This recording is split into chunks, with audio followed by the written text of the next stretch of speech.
All right, welcome back to Follow Through with LBB.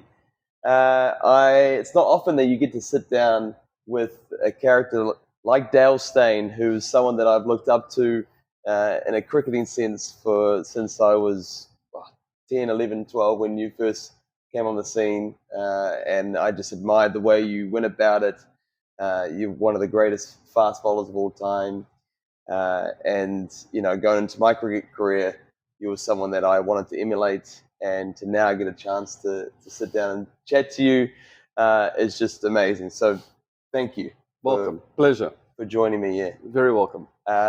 Before we get into the topic of career transitioning, because that's where I'm keen to focus on, and we could go into your cricket career, and we can go and what's your favourite fifer or what's your best wicket and all that. But I'm sure you've done a million of those interviews. Today you had a pretty cool experience. We're here in south of India. I'm not going to say the name because I'm going to stuff it up. Yeah. Trivandrum, the easy way to say it. Trivandrum, exactly. But no, tell us about the day you posted this cool video on Instagram. Like, what was your, I guess, going into today, what were you wanting to do? Well, truth be told, I've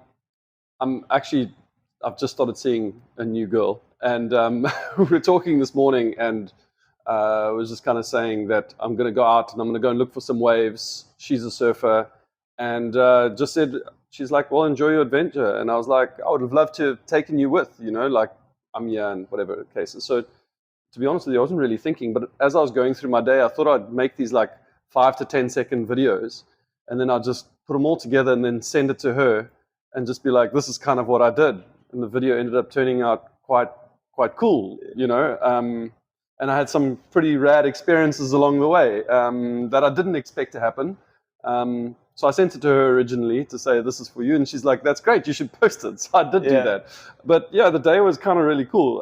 Just kind of jumped in a taxi and went down to the beach. And it started raining. And yeah, there was amazing people there. Lots of photos as usual. Like everyone wants to take a photo. But there was one stage when I was like running through the rain, my clothes got wet. And this guy spotted me and he was like, come, you can just hang out here at the hotel until it stops raining. And I was standing in the reception. He's like, no, you must be uncomfortable here. So he gave me a room. He's like, yeah, you can stay in the room for as long as you want. When it stops raining, you can leave. I was like, that's epic, you know?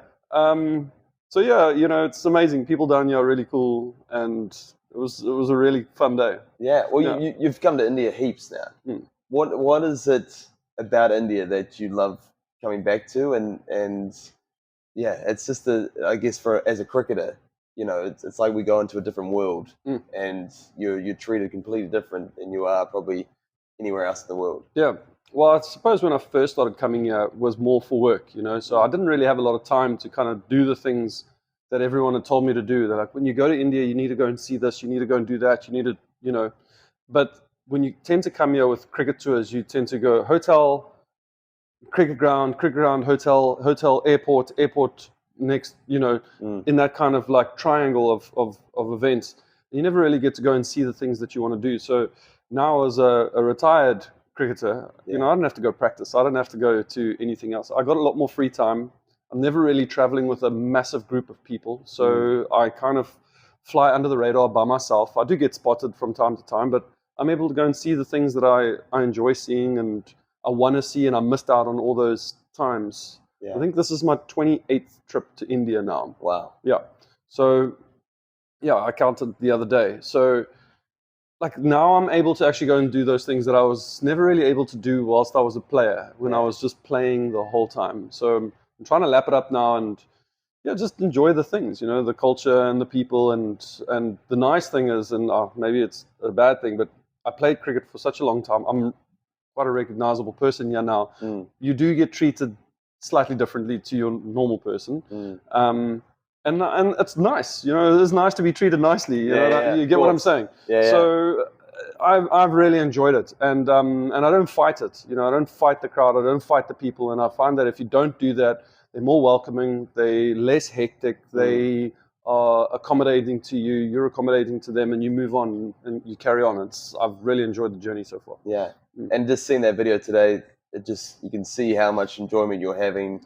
And you're right, like you don't have to train tomorrow, you can, go for a long run along the beach, or you can go for a swim into the waves and just have a good time. Yeah. Which is sick. Yeah. I actually wanted to join you guys at practice this afternoon. When I was here this morning with you guys having a chat and everything, and I thought, well, maybe I should just come to your practice. Like, I've got nothing else on. And then I was chatting to her and I was like, I might go and find some waves. So sorry guys, I left you guys for some waves. That's all right. Well, you gave some handy tips this morning to a couple of the young guys, which Kyle Klein actually has a photo of when he was about 12 or 13 when he came to a training. He was this chubby little kid. And he showed us a photo of, I think it was 10 years ago, of you guys meeting for the first time. And fast forward 10 years and now you're here at a World Cup. And it's cool, isn't it? Yeah, I love amazing. It. Yeah. It is amazing. But speaking of waves, you're a surfer, you're a skater, you love fishing, you love the outdoors. So where did that all kind of like that passion for the outdoors come from? Have you always been that kid? And now you're a bigger kid and you just get to do it more often? Yeah. That's exactly it. I grew up in this little town called Palabora. It's based in the Kruger National Park, in the northeastern part of South Africa. So as a kid, I just spent my entire life outside. My grandfather taught me how to fish.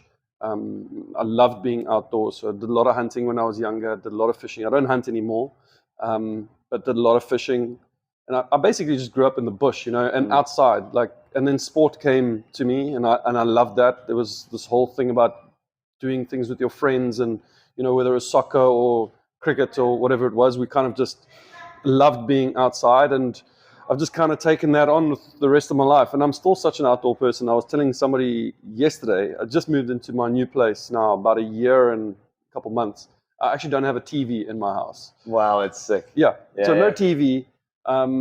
I would prefer to just be kind of outside. I've got 3 border collies, and they keep me busy. And if I'm not with them, then I'm probably surfing, or I'm hiking, or I'm doing something. So I'm not an indoors person at all. I'm not someone that sits and watches Netflix and that kind of stuff. I don't mind. There's a time and place. But I'm that kind of guy that I'm just I'm outside all the time. So I was quite happy to go out today and just be on my ace, walking around, just have a dip, carry on, you know. Yeah. Oh man, that's sick. So then 15-year-old or maybe 12-year-old, 13-year-old Dale Steyn, did he want to become a cricketer, or did he want to be a fisherman? No, cricket's I didn't think the town that I grew up in, there's no one really made it, no one really went out. Although, funny story though, in the street that I lived, some of my best friends, this is kind of weird. I don't know whether it was the water that year or something like that, but one of my best friends, he's gone on to be, he's this world famous photographer, Marlon du Toit. You can look him up on Instagram. He's been on the Jimmy Fallon show. Yeah. And he's just got hundred thousands of followers. 2 other friends of mine, both brothers. Logan Krobler was a lead singer for a band in South Africa called Cutting Jade. His brother Warren Krobler was a South African swimmer. I think that he went to the Olympics for the USA. I could be mistaken, but I know he was that good that he went potentially for somebody. Then myself, my neighbor Nick Deeney was part of a band called Desmond and the Tutus. It's a big band in South Africa. And I think there's one more. There's one more of us. Anyway, we're our core group of friends lived in this small town. This small town has got no one in it, and yet these guys were all kind of made it. Yeah. But to go back to your question, when I was that age, I didn't ever think that I'd play cricket for South Africa. I was just kind of enjoying life.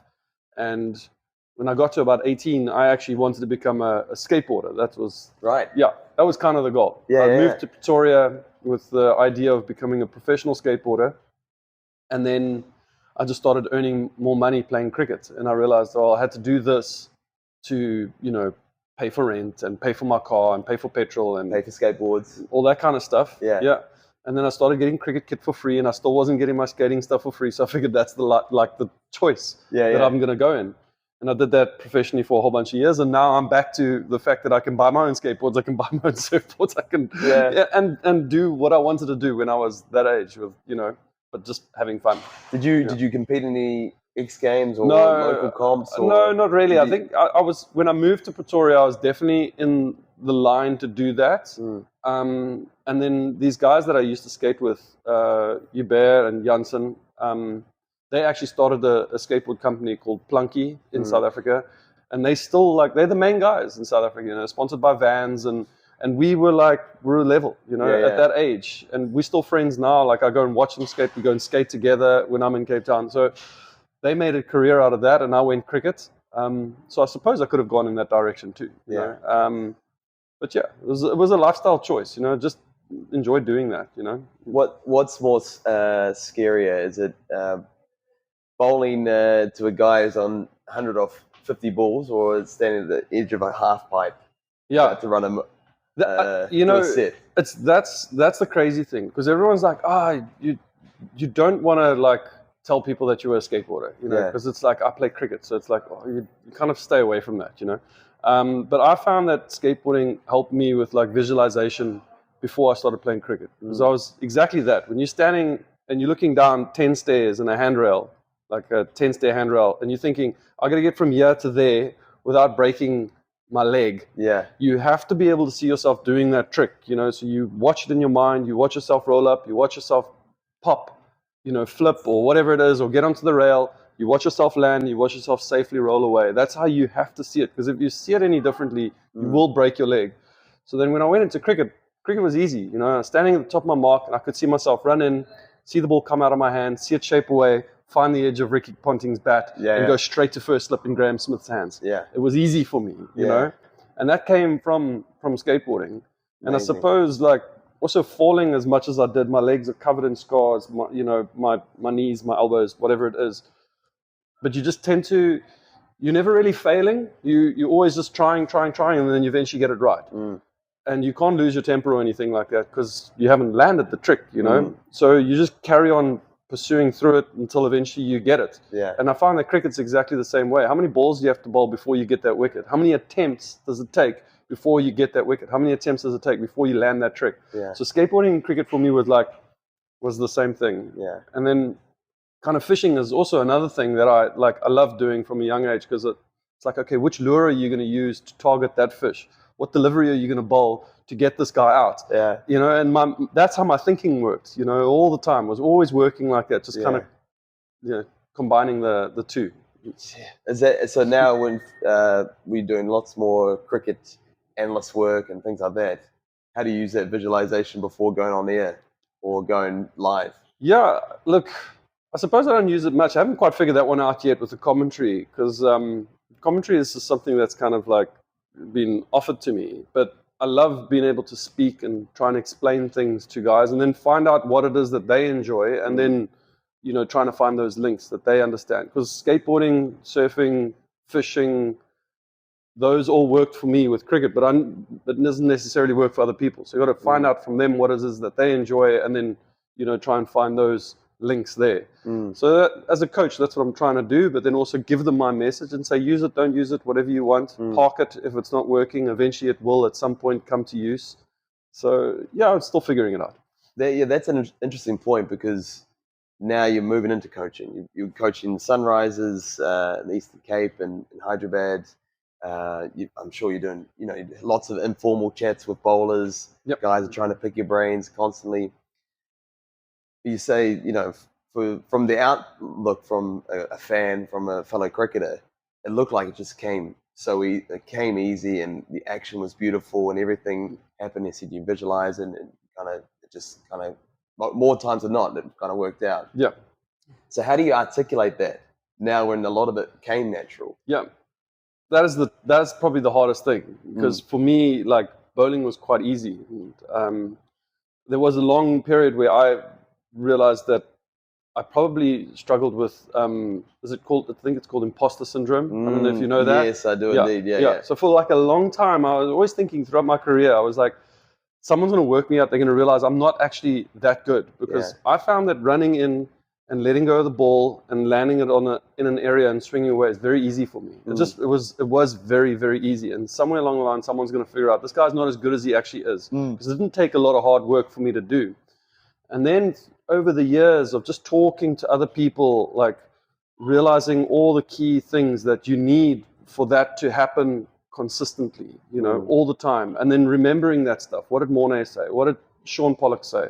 What did Micaiah say? What did, you know, Brett Lee say? And just like boxing it in my mind and everything, because I knew at some point I would potentially need that input. And now as a coach, I'm like, okay, cool, I'm going to bring that toolbox out, and I'm going to offer it to other guys from when I see wherever it is that they're struggling, they might be falling away or whatever it is, and then I try and use that toolbox, because when I bowled, it was easy, you know.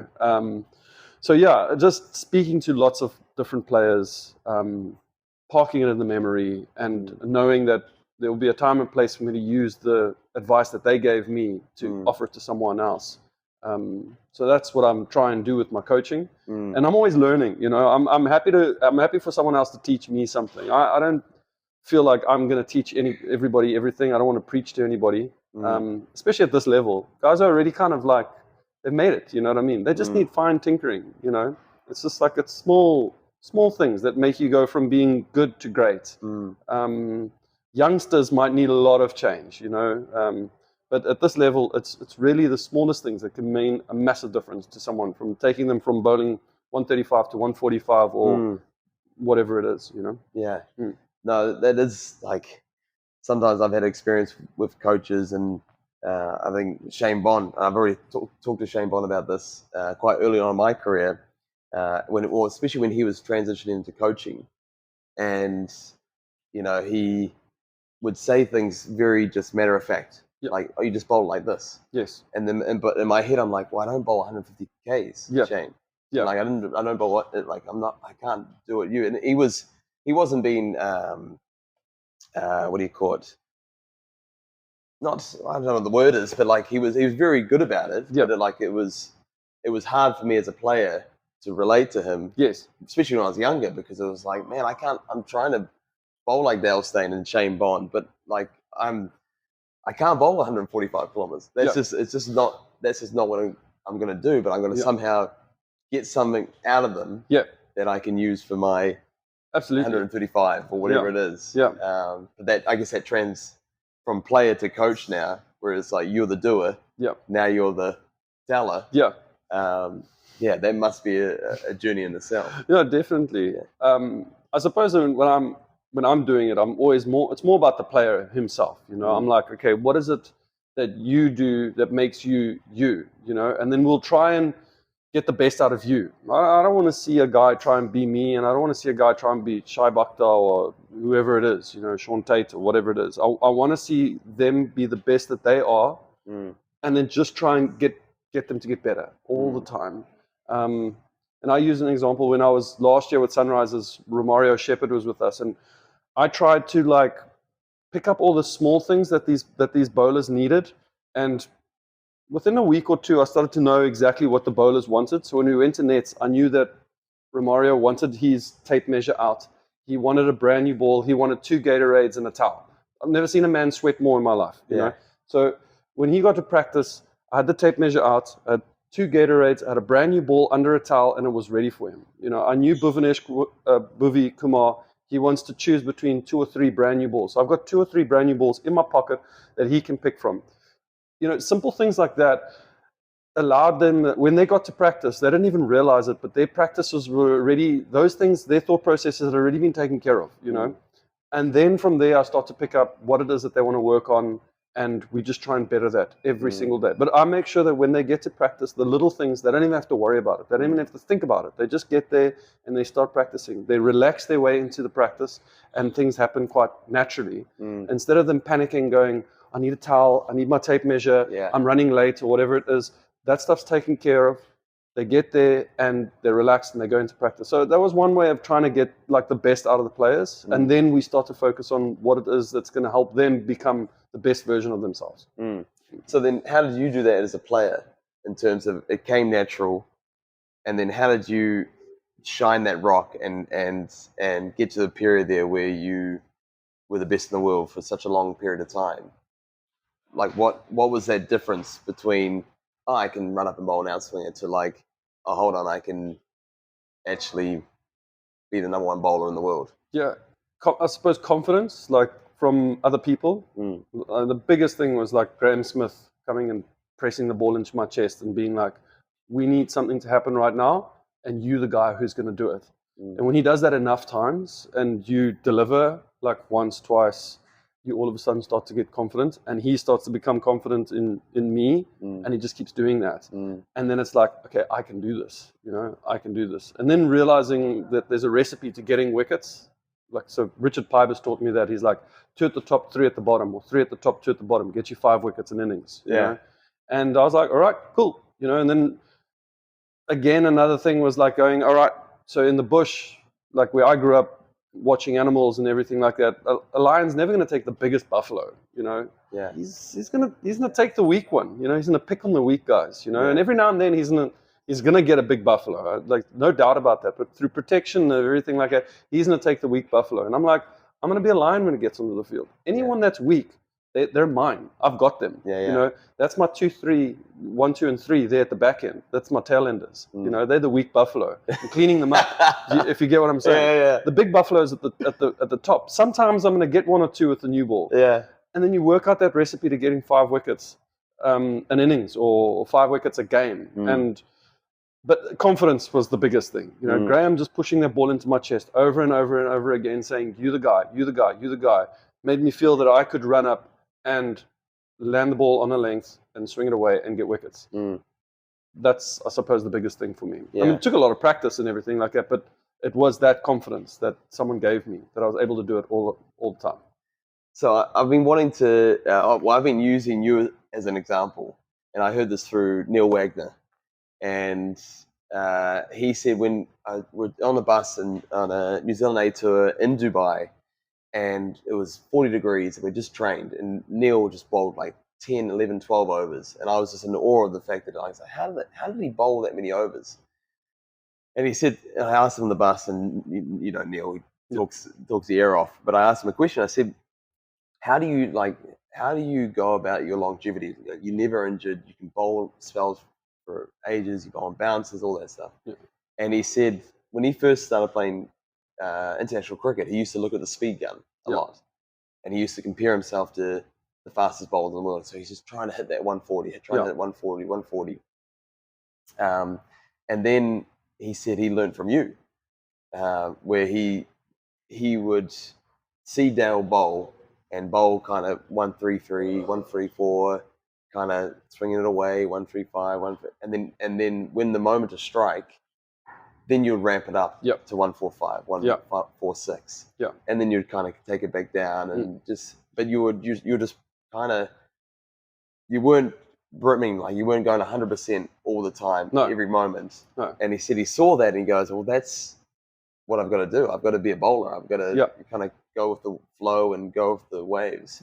And so now when I talk to guys in the nets, I use the example through Neil, through you, is like, look, when we get to the nets, like if you're going to bowl 8 overs, yes, you bowl kind of maybe like 4, just like get your technique right, get all your run up and just a strong action, and then you might bowl 2 at like a full intensity, and then you might go 2 just taper off a little bit, and then that's your 8 overs, and then kind of little.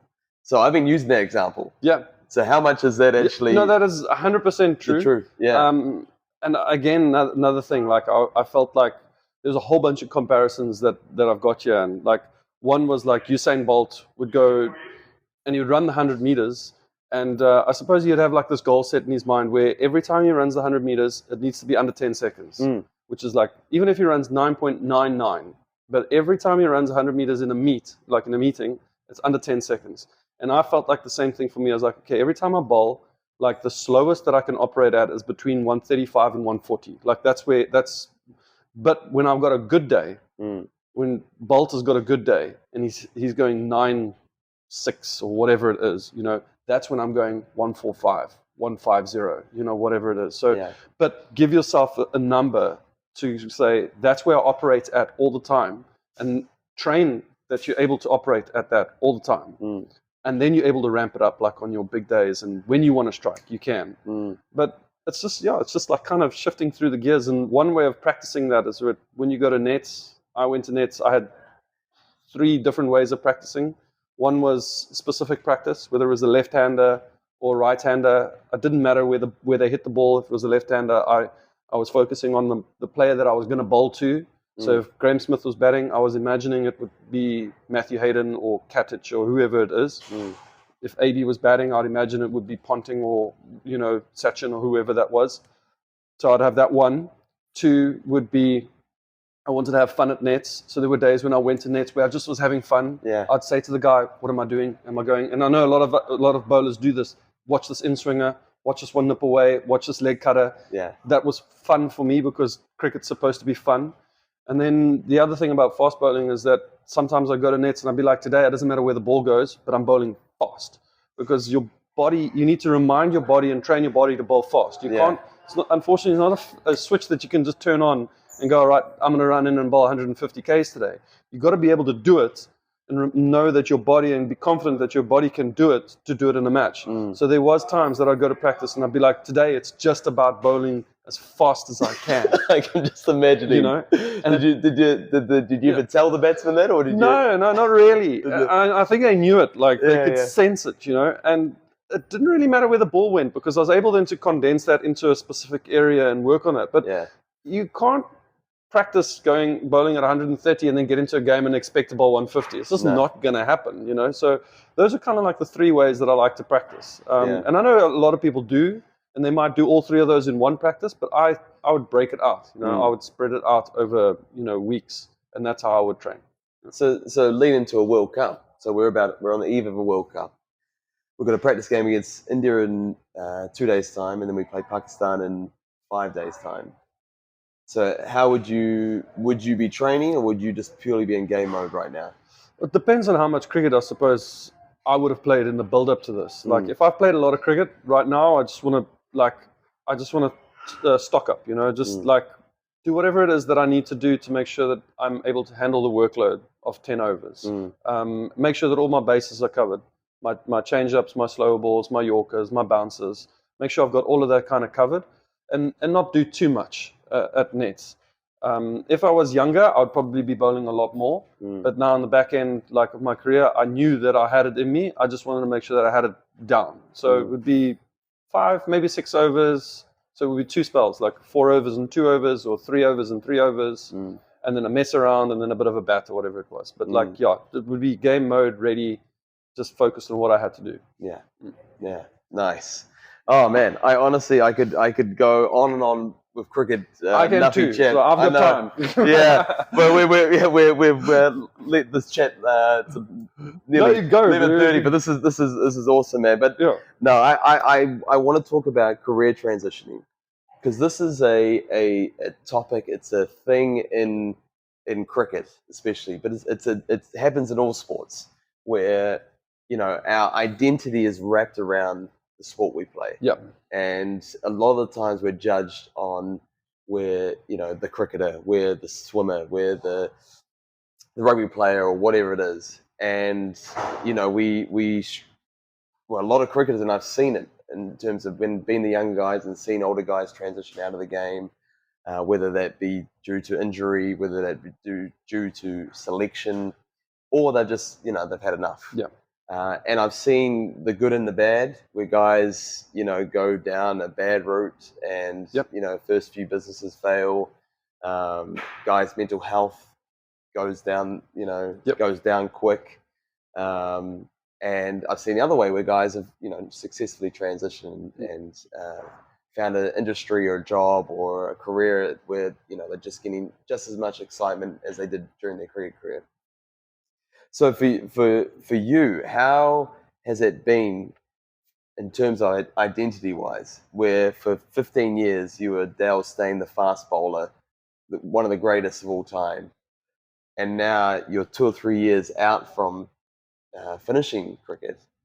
Like, how have you gone about understanding who Dale Steyn is, the person or the coach, or outside of the cricket? What's your journey been like?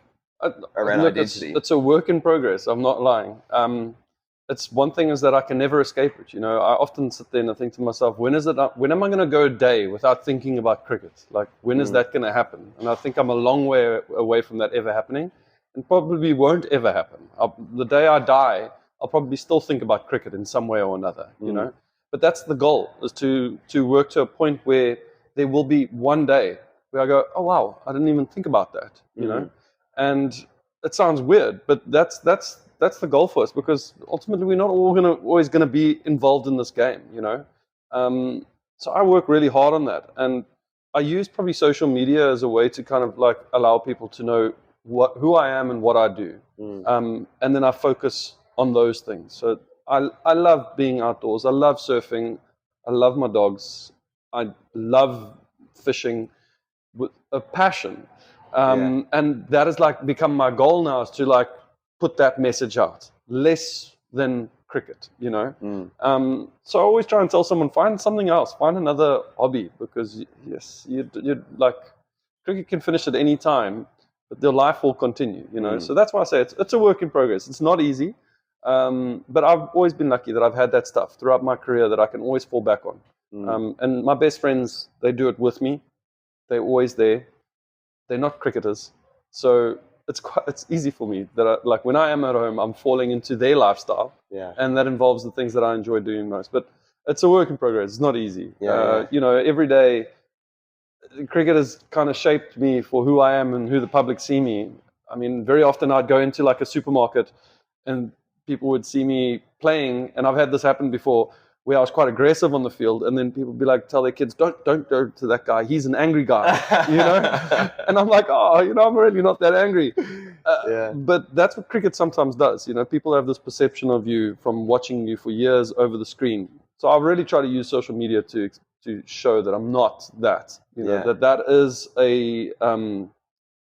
it's like a play, and I played a part in that whole cricket thing. I was acting a lot. You know, sometimes you wake up and you're sore, but you don't want to show the opposition, so you pretend that you're not sore, you know. I want to be the big, scary fast bowler, but I'm not really scary, so I've got to pretend that I'm scary and I'm aggressive and I'm in your face. You know, you go beyond, like outside of who you are. But now I don't have to do any of that stuff, so I sleep easy now. Right, so the acting's done. Acting is now done. Yeah. Man, that is. I guess there's that persona that you've created. Yeah. And you kind of wake up in the morning and you go, okay, man, shoot, I gotta be that guy today. Yeah. And that's the big, you spot on, because eventually what happened with me is I just got to a point where I was tired of doing that, you know, and again, like that imposter syndrome, where I was like, I think people have figured it out now. I think people have realized that I'm not as angry and aggressive and like bullyish as I made myself out to be. And once I thought that they had picked up on that, then I had weakened. You know? So that became a seed that kind of grew. I was like, best I pull out now. I have to step away now, because they're gonna feed on me now. You know, they've realized that I'm a fraud. You know, that was your mindset? That was my. That was my mindset. Did anyone ever say to you, "Oh, you're not"? I don't think anyone ever said that. But I think that like the moment I was starting to become like friendly with a lot more of the opposition, like I was in the dressing room, I'd hang out with them after the game. I think they started to realize this guy is not as you know. They're not having sleepless nights anymore. I wanted people to have sleepless nights. You know, I want them to think when they're playing against South Africa tomorrow, they've got to face me. They must have the worst night's sleep of their life. But when they realized that I was actually quite a nice guy, that wasn't something that was in their mind anymore. So I lost my edge, you know. And then when I realized that I thought I was losing my edge, I was like, okay, handbrake up, I'm out of here. I'm out now, especially at the highest level. Then I was like, I'm out. I'll play some of the leagues and everything like that, because I can get away with it. But that trump card of mine is now gone. So I'm out. Wow. Like that, because that is like, I even feared you when I know I wasn't even playing against South Africa, but a lot of guys would be training and be like, imagine facing Dale Steyn. But then thinking about Dale Steyn in the morning, going, all right, let's put the cape on, let's put all right, and through the front door. All right. Exactly that. Oh my. That was exhausting, I swear. Sometimes I'd get back in the dressing room and I was absolutely exhausted. Or get back to my hotel room and I was like, that was hard. You know, that was hard, like playing that role. Mentally. It was physically I could do it, but mentally I was just like, that was tough trying to be a dick, you know, like all day or whatever it was. I'm getting over that now, you know. Like, man, it must be a relief just to wake up and go, you know what, I'm going to do a kickflip. Yeah, catch a bass. Yeah, And exactly, catch a wave. exactly. And the thing is also the nice thing that now, like, if I have a bad day when I was playing cricket, like tomorrow I pick up the papers, you know, and I like on Twitter or Instagram, people are telling me how bad I am or whatever it was. If I have a bad day fishing, if I don't land that kickflip or I have a bad day of surfing, there's no one that cares, you know, like that's the best thing. Like no one cares whether I've surfed a good wave or caught any fish today or anything like that. So I sleep well now, you know. So I guess when you did have good days, do you miss the notoriety or what was the highs like when you were playing after a great win or a great performance to now the highs that you're having now in terms of the coaching or, you know, a day like today or so how do they differ? Look, I'm like my high is life, eh? Like that's the thing. Like I'll go fishing, I'll catch a big fish, and like I will celebrate just as loud and as hard catching like a big fish as I did if I got a big wicket, you know. And I've been able to move into that space and not like miss running in and bowling. But I loved bowling. You know, bowling is like for me it was like an art, you know, and like I loved running in. It was poetic. It was sweet. It was everything that I wanted it to be. It was just beautiful watching it in my mind when I saw the ball come out, pitch leg, hit top or off or whatever it was. So obviously I missed that, but I'm also able to still get those highs from a lot of other things. So I don't have to do that anymore to still like feel those highs. Yeah. I just found it in other things now, you know. Yeah. And I think a lot of people do find it, like whether they get married and they put that into their family and their kids and, you know, or business or whatever it was, or whatever it is. But for me right now, it's all these other things. Yeah. So, yeah.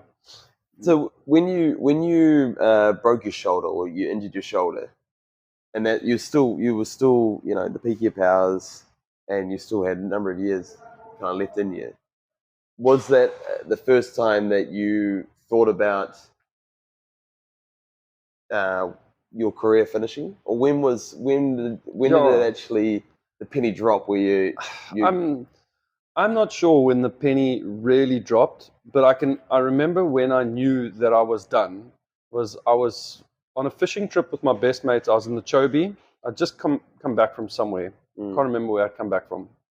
And we were on the river and we were casting. He was in the back of the boat, I was in the front of the boat. And I just remember turning to him and just saying to him, "I'm done." And he's like, "What, for the day? Are we done? Are we going to go back to I said, "No, I'm done." And he's like, "What are you talking about?" I said, I'm retiring." And he's like, "From cricket?" I'm like, "Yeah." I left that, went back to South Africa, phoned my agent, called Otis Gibson, and that was it. Done. What was coming up? What was the series or tournament?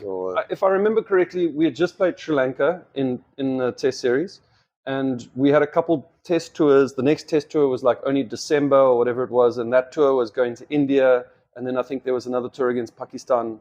The next Test tour was a little bit later. So like, realistically, I was looking at it and thinking to myself, if we go to India, if I go to Pakistan, I might not even play. You know, I'm not the go-to guy anymore in the South African team. Like KG is Faf's go-to guy. I was Graham's go-to guy. There's a chance that I might not even play.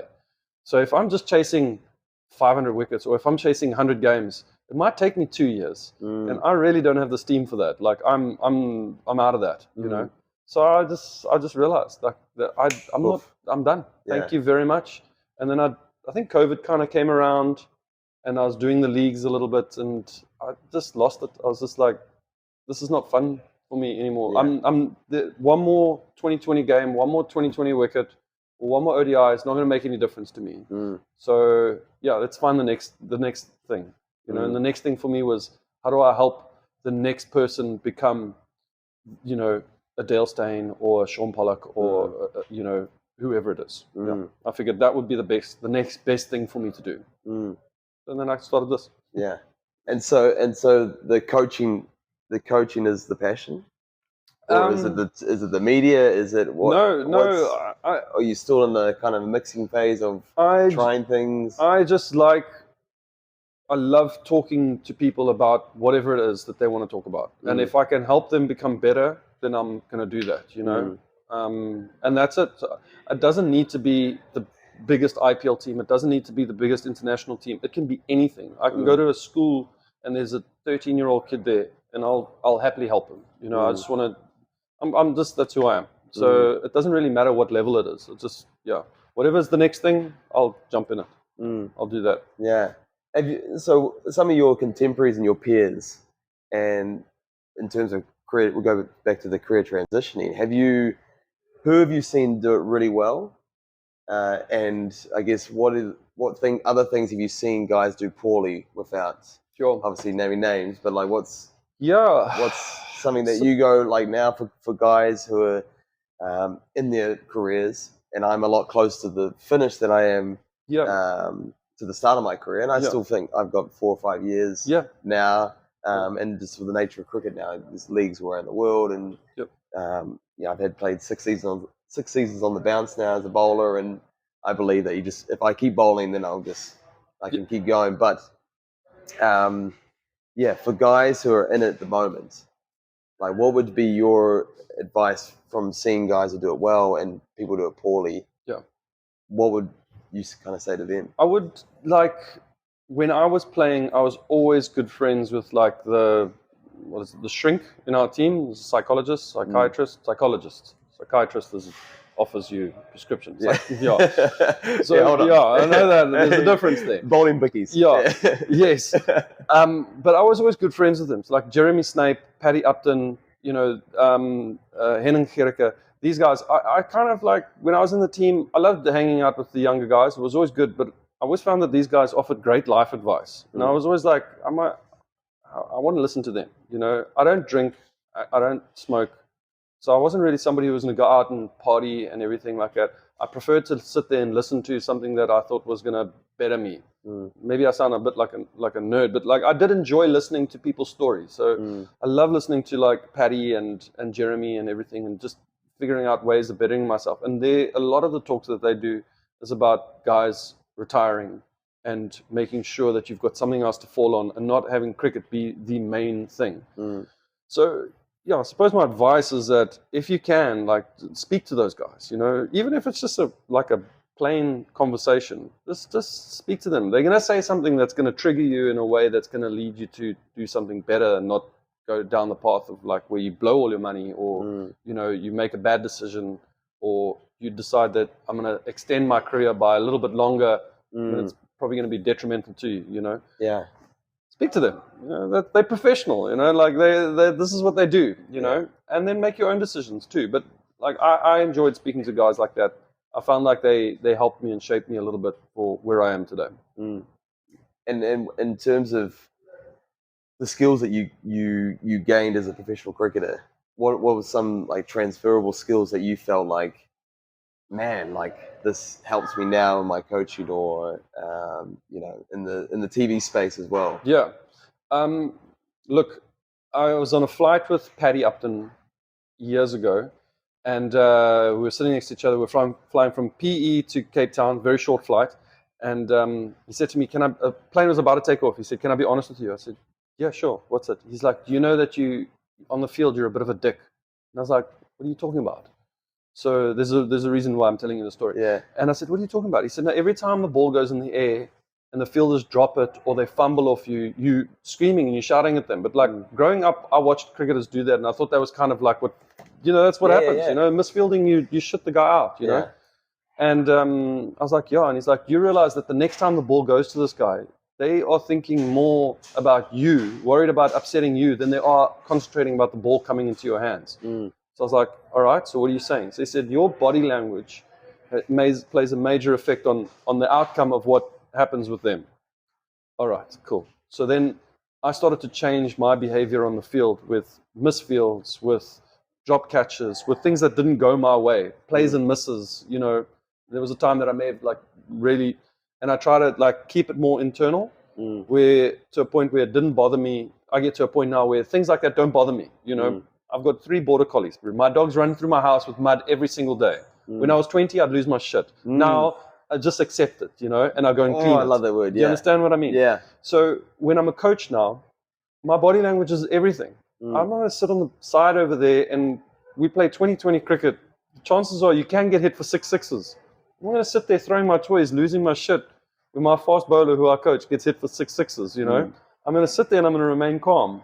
I'm going to show him that I back him, regardless of what's going on. So I've been able to use my faults better than, and then become better at what I do as a coach, you know, and the way I speak to people and not say the things that upset them and everything like that.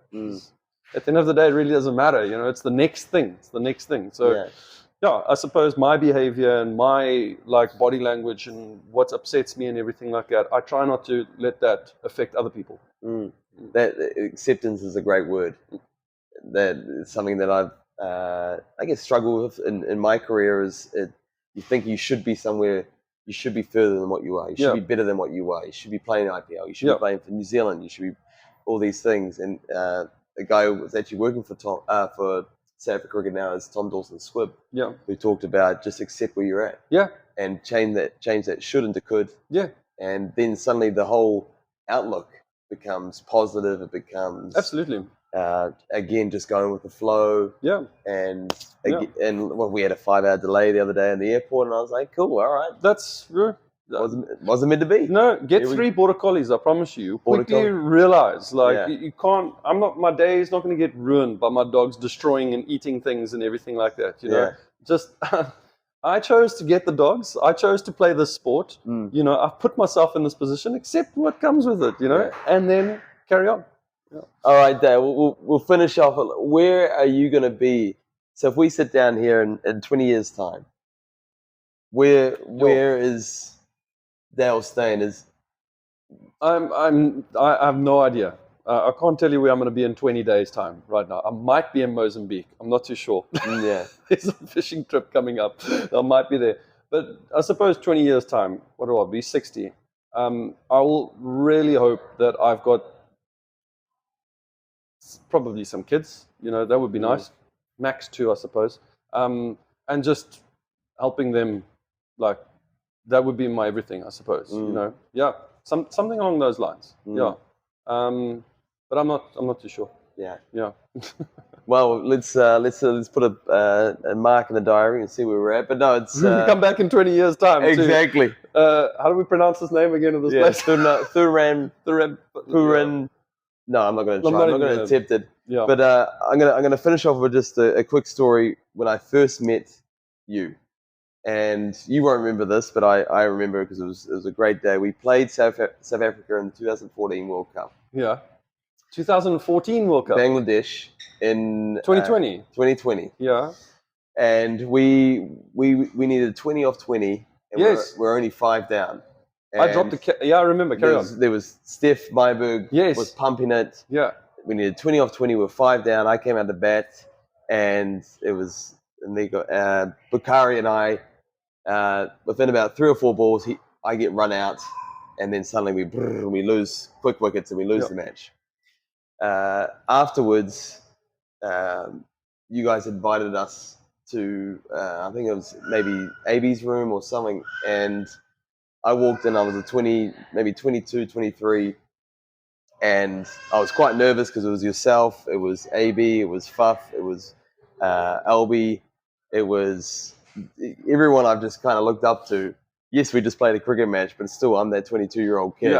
And in the middle, there was a whole bunch of beers, and it was probably 1 or 2 a.m. in the morning, and we just shooted the shit for the next kind of 2 or 3 hours, and I think I was asking lots of nutty questions, and we actually got a photo of us together. You had a mohawk back then. Yeah, it was terrible. Yeah, mohawk back then, and you were pretty chill, but I was there's a pretty drunk photo of me.